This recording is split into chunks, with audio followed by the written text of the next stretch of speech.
Salut, bienvenue dans cette vidéo où on va parler de relations amoureuses et plus particulièrement de relations à distance. Pour te remettre un petit peu dans le contexte, ça fait plus de 2 ans et demi que je suis en couple avec Keisuke qui est japonais. On s'est rencontrés quand j'étais en échange universitaire à Fukuoka, on était dans le même dortoir donc c'est comme ça qu'on s'est connus. Et suite à cette année d'échange, je suis retournée au Japon dans le cadre d'un visa vacances-travail pendant 1 an et j'ai vécu avec Keisuke pendant 1 an. Sauf que, il y a tout juste 1 an maintenant, j'ai dû rentrer en France à la fin de mon visa, et depuis je n'ai pas pu revoir Keisuke comme tu peux l'imaginer à cause de la crise sanitaire entre autres. Et en fait, le jour où cette vidéo sera en ligne, ça fera tout juste 1 an. Donc c'est pour ça que je me suis dit que ça pouvait être l'occasion de faire un petit bilan de comment ça s'est passé, de mon ressenti, et aussi de mes conseils. Je pense que je vais demander à Keisuke de te parler un petit peu de ce qu'il ressent aussi. On va voir tout à l'heure. En fait, je vais faire ça un peu sous forme de vlog, donc je filmerai tout à l'heure quand on s'appellera. Et on verra ce que lui, il pense de tout ça. Je pensais que ça pouvait être une bonne idée de mélanger un petit peu ces deux formats pour que tu puisses voir à quoi ressemble vraiment une relation à distance. J'ai commencé à filmer ce matin au réveil, donc je te laisse avec les extraits. Ne juge pas ma tête du matin, s'il te plaît. Bon alors, il est 8h29. Bon, en général, c'est à peu près l'heure où je me lève. Je vais envoyer un message à Mouni. Ah, Keisuke, pardon, Mouni c'est son surnom, je l'appelle toujours comme ça. Bonjour. Et en ce moment, je travaille pas, donc du coup, on s'appelle plutôt l'après-midi, c'est plus simple pour nous deux. Ah, ça c'est parce qu'il vient de me répondre. Voilà, moi j'utilise Line, donc la plupart des japonais utilisent Line. Voilà, si tu connais pas cette application, c'est genre de Messenger, mais pour les japonais en fait, c'est ce qu'ils utilisent. Donc quand je travaille on s'appelle plutôt vers cette heure là, mais le problème c'est que chez lui il est environ 16h, du coup c'est toujours le moment où lui il a aussi des choses à faire quoi en plein après-midi. Voilà, il y a toujours des moments où on pouvait pas du tout s'appeler dans la journée parce que après moi j'allais travailler et le timing était pas pratique. Alors, il parle quasiment pas français, mais il s'entraîne, donc du coup les trucs faciles un peu comme bonjour, est-ce que t'as bien dormi, ou de ce genre de choses, on se les envoie en français. Comme ça il pratique un petit peu, et puis comme c'est à l'écrit, il a vraiment le temps de réfléchir à ce que je lui envoie. Donc Line, oui Line c'est très bien, en fait ce que j'adore avec Line, les stickers ils sont trop choux en fait.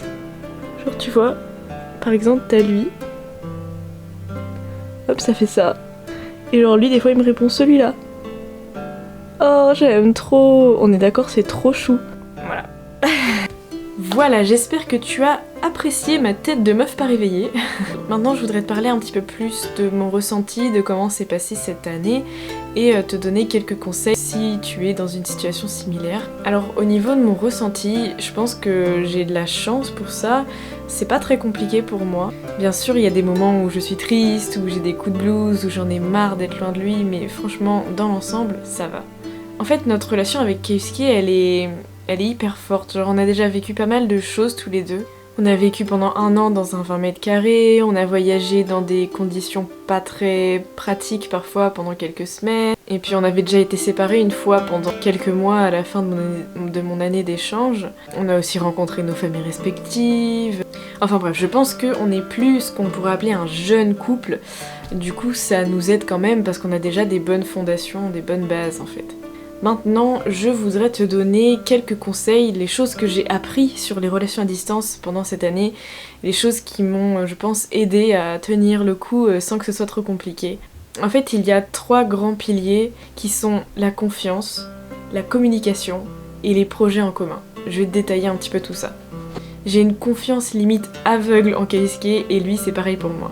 Honnêtement, je pense que tu peux pas entreprendre une relation à distance avec quelqu'un en qui tu n'as pas confiance. Si t'es tout le temps en train de te demander ce que il ou elle est en train de faire, qui il ou elle est en train de voir, je peux te garantir que tu vas souffrir en fait. C'est sûr, tu vas souffrir de ouf. Donc avec Keisuke, on se fait confiance à 1000%. Et en plus de ça, on se raconte tout. En fait, on est un petit peu comme des meilleurs amis, des confidents, on se raconte vraiment tout ce qu'on a sur le cœur. Dès qu'on a un doute sur quelque chose, on s'en parle et on se rassure et on s'écoute vraiment. On s'est vu pleurer, on s'est vu heureux, on s'est vu dans le doute, on s'est vu énervé, on a tout vu et voilà, comme des confidents, vraiment. Et ce qui est pour le coup encore plus important, c'est qu'on est un couple international et donc de base on n'a pas la même langue maternelle. Ça veut dire qu'il faut être super patient et très à l'écoute de l'autre. Nous on parle toujours en japonais parce que Keisuke il parle pas encore le français. Et du coup, bah moi, il y a des choses parfois que je sais pas vraiment comment exprimer. Des fois, on part dans des sujets un petit peu philosophiques, tu vois, et parfois le vocabulaire, il a du mal à venir. J'ai du mal à vraiment transmettre ce que je veux dire. Mais heureusement, Keisuke, il est toujours très très patient avec moi. Il m'aide à trouver les mots et il essaie vraiment de se creuser pour comprendre ce que je veux lui dire, tu vois. Et enfin, le troisième pilier selon moi, c'est les projets en commun. Ça c'est aussi quelque chose qui nous a beaucoup aidé, c'est de se dire qu'à la fin il y a quelque chose. Que c'est pas juste là, maintenant, que toute notre vie on sera pas en relation à distance quoi. De prévoir la suite et de s'imaginer la suite. Bien sûr il faut être dans le présent, je suis de cette team instant présent. Mais aussi l'espoir fait vivre, voilà. En plus, avec la situation sanitaire actuelle, c'est très compliqué de prévoir une date, de prévoir un lieu pour se revoir. Mais on a quand même continué d'imaginer la suite, d'imaginer des projets sur le long terme en fait, dans le cadre de l'entrepreneuriat, des voyages, etc. Et franchement, c'est hyper rassurant d'imaginer tout ça et de constater que l'autre, il est également à fond dans les projets. C'est hyper rassurant.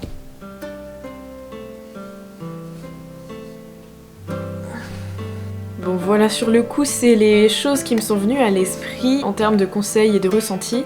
Maintenant, je pense que je vais laisser ma caméra de côté et te retrouver tout à l'heure quand je vais appeler Keisuke. Je vais filmer un petit peu tout ça pour que tu vois à quoi ça ressemble. Coucou. Donc là, il est presque 13h30 et en général, c'est le moment où j'appelle Keisuke. Donc c'est ce qu'on va faire maintenant. Et là, il est 21h30 au Japon. J'ai pas expliqué ça tout à l'heure, mais au Japon, ils ont pas le changement d'heure. Donc ça veut dire que en ce moment, il y a 8 heures de décalage, mais en été, il y a 7 heures. Voilà, donc il faut s'adapter aussi, il faut le savoir. Franchement, je pense que le décalage horaire, c'est vraiment le truc le plus chiant dans la relation, parce que... Bah ouais, 8 heures, c'est quand même beaucoup.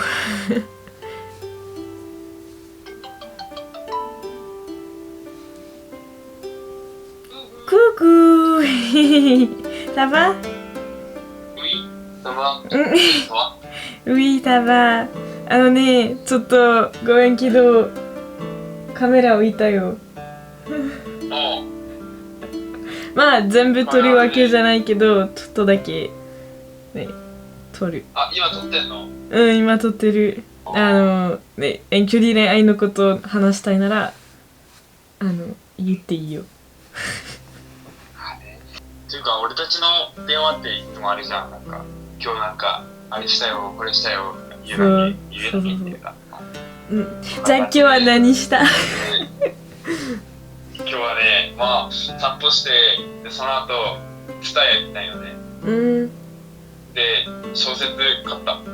そうなんだ。明日は卒業式やけん。あ、そっか。で、多分、明日はね、相当遅くなるかも、夜は。わかんない。あーね。疲れたら帰るけど。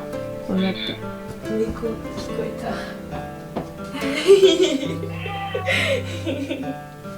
来たー。もちろん来るでしょう。よいしょ。かわいすぎる時。なんか私のことを呼んだ。ここいるとあげて。なんかすごい話をしてるわけじゃないけど。まあ日常生活の話。そうそうそうそう。じゃあ私のフォロワーにヤホーって。coucou ジュラベルケイスケ言ってほしいことある？いや別にないけど。無理無理無理。本当。結構いっぱい食べてる。で、ムニのインタビューになります。何よ。ムニはその1年間の遠距離恋愛はどんな気持ちだった？最初に来る気持ちはきついっていう気持ちけど、多分電話とかしてないならもっときつかったと思う。そうだね。私思ったことは実はなんか結構遠距離恋愛が悪いイメージがあるけど、なんとなくいいこともあると思う。そうだね。俺とカロリンの場合は離れたからこそお互いちょっと自分のやりたいことをやってもっと強くなった気がするね。そう。俺たちの場合はちょっともっと簡単じゃん。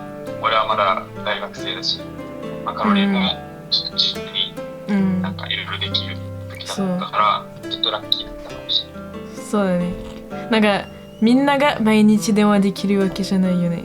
2人が結構ラッキーかな。アドバイスとかある？アドバイスは本当に暇があれば連絡すればいいと思う。相手に。まあ俺はその場合は電話だし、そうやってつながりを持っとかないともうきつくなるんじゃないかな。多分。そうだね。そしてね、さっき一人で動画に話した時に言ったけど、コミュニケーションが大事で、毎日何したとか将来のことを話していろいろ想像して、そういうことが大事と思った。そうだね。わ、猫がマジでうるさい。もうちょっと待って、ちょっと見せたい。今のポジション見て。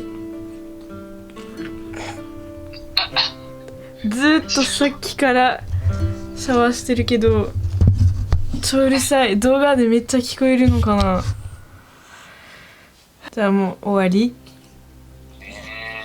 あとはゴールがあることね。前も言ってたね。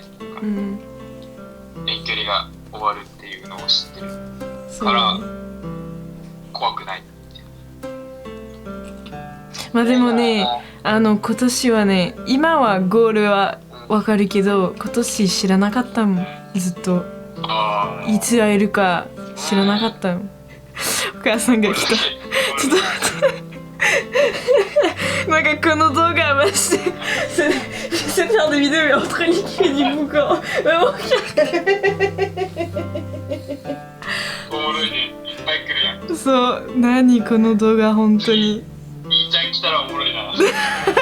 本当やね。じゃあバイバイみんな。フランス語で言ってみて。オッパー。Oui, c'est bien.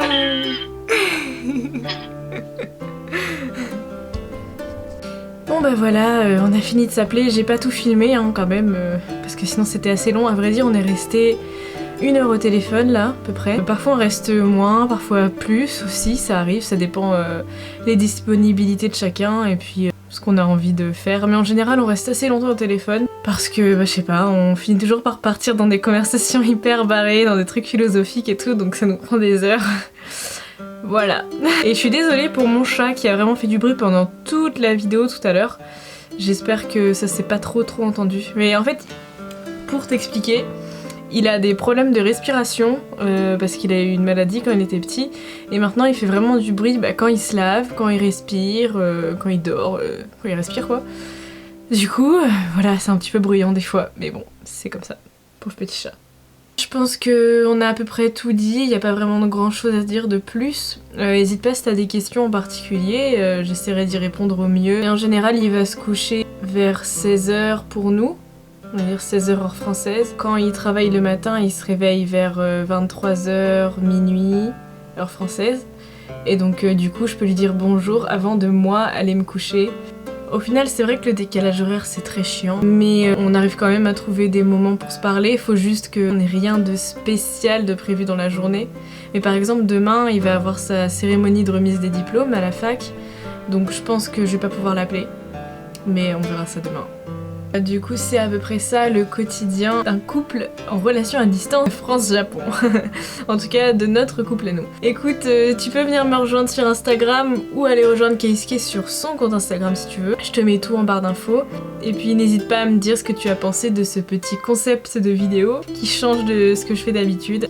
Voilà, je te dis à plus tard. Salut.